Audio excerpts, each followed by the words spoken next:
Greetings, it is I, Tantus Van Dracovin, Lord and Emperor of the Dracovin Empire, and welcome. It is time to continue my discussion on Vampire the Masquerade in the World of Darkness. Where we left off, we've started talking about the characters, the NPCs that might appear within the World of Darkness, and especially Vampire. Last time we talked about the first generation. Today we're going to start talking about the second generation. And today for you, I'm introducing the lovers. But I'm not only introducing them. I'm also introducing the mythical figures, the King and Queen of Enoch. Because they might be the same. They might not be. That'll be up for you to decide. But for now, let's start with the lovers. So the lovers are said to be the first of the second generation. They were embraced by Caine in Enoch. They were embraced in a way to signify his redemption for all the actions he had done, especially his murder of his brother, Abel, and to basically solidify their love for all eternity. It's Toreador scholars which talk about these two, and they are said to predate the other main second generation we know about, the three which are said to predate the clans, Enoch, Irad, and Zillah. So once Caine had given them this gift of eternal life, they at first were fine with it. But then they discovered something very important about that which made a difference for them. They couldn't have children. These two had planned to have children together. They were deeply in love. And the thing about love is that one way that love can be expressed is by creating life. It is the way that our species tends to propagate itself. Granted, there are other ways of expressing love, but for these two, this was their way of expressing love. To express the ultimate crystallization of their love, in their minds at very least, was that they should have a child of their own, born from both of them, born from parts of both of them. But they couldn't then. And so they were filled with distraught. Rather than accept a fate of eternity, though in love and with each other, but without that ability to crystallize the love in which the way they wanted, they decided to kill themselves, and they walked out into the morning sun to be killed by it, to be gone, turned to dust. Catherine of Montpellier, one of a very powerful Toreador elders, is said to be the main scholar that knows the majority of information of this. She dives into most of this information here, but also a lot of what she talks about is very romanticized. So though this information is fairly canon, it is to be taken with a grain of salt, as all ancient legends are. The thing about these two is that their names have been forbidden to speak by Caine, because he was so distraught over what happened. He had made this attempt in a way to find redemption, crazy kind of redemption, and probably not at all true redemption, but in his mind he was attempting it, and he lost them, and perhaps he would have never embraced again.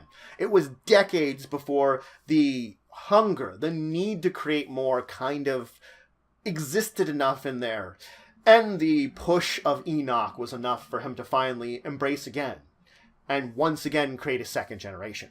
So it had been less than a generation of life before, once again, the second generation was given rise. Now, let's talk about the King and Queen of Enoch, because these are different legendary figures of a different lore. But there are similarities between them and the lovers that might mean there are portions of the stories that are the same. The King and Queen of Enoch are, in fact, a legend deep-rooted within the legends of the Assamite clan. So we've already heard this story here from the Toreadors. Now we're talking about a story from the Assamite clan. And it's talking about a theoretical different set of vampires, but they could be the same. Now, this pair was said to be the rulers of Eshian, basically the Assamite word for what would be referred to as Enoch. And Caine in the Assamite tongue, way of Assamite saying it, basically embraced and perverted them. Now, according to Assamites, the king and queen were slaughtered in their suite by Hakim. Hakim, as I may note here, being, of course, the antediluvian of the Assamite clan. He and the armies of Enoch rose against them, slaughtered them, and then he had the armies, Hakim did, gather up the blood into the gauntlet, and then using a ritual that he kind of devised himself, he had the guards basically slit his throat, drain his blood out, pour the blood in, effectively self-embracing him into a third generation and therefore creating him. Assamite lore does have another grain of salt to be taken with it because oftentimes it is very self-centric. Not to say that there might not be grains of truth within all of these stories, within both of these stories. But again, Toreador are very romanticized, so of course love and romance are dealt with it. And of course, self-reliance, self-creation is an important aspect of the Assamite lore. So it's hard to say that if these figures are truly the same ones, but maybe they are. Now, it is a very important note, which you will be able to find it online, and I would recommend if you're interested in this part of the lore. There was an unofficial excerpt that was created for the Assamite Revised Clan Book. This excerpt was never put into the book at whole. So the excerpt that was written, which was written by one of the people that was working on the book, exists. We can find it, but it is unedited. It is not developed, so it's undeveloped, meaning it is not truly connected in with the story as per se as they want it to. They try to create a continuity in the World of Darkness, so it doesn't have that editing and continuity kind of slammed into it. So there are some problems with it. It's definitely something non-canon, but it gives you an idea of the direction they were heading, at least on the Assamite side. Justin Achille has basically published this, and it was originally written by Clayton Oliver. So you can try to find it using those names online. But that's it for today. So, I introduced you to members of the second generation. And these are not probably the most important members of the second generation. No. And both of them basically tell a tale. A story that you can almost look at as being a vampire fairy tale. Now, this could tell tales of the same figures. There are similarities in parts of the actual deep story between the two that make one speculate that maybe they are the same. But each of them is romanticized in a way to the clan which tells the tale. The lovers, very Toreador. The king and queen of Enoch, very Assamite.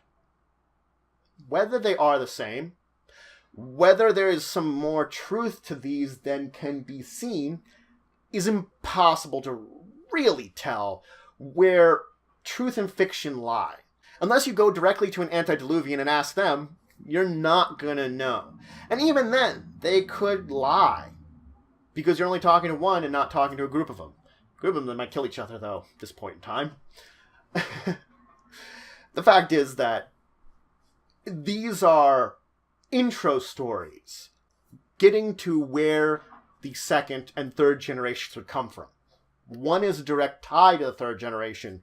One ties to the way that the second generation after these was treated under Caine before the third generation. So it's hinting of what to come. Anyway, I hope you're having a great day. If you have any interesting ideas about how the lovers or the king and Enoch might be connected, or an interesting idea of what the true story between these two might be, let me know in the comments below. A little bit of speculation on all our fronts is a very interesting thing and a fun thing to do. And it taxes the storytelling mind a little bit. So maybe you're the making of storyteller out there. Anyway, until the next time, I bid you farewell.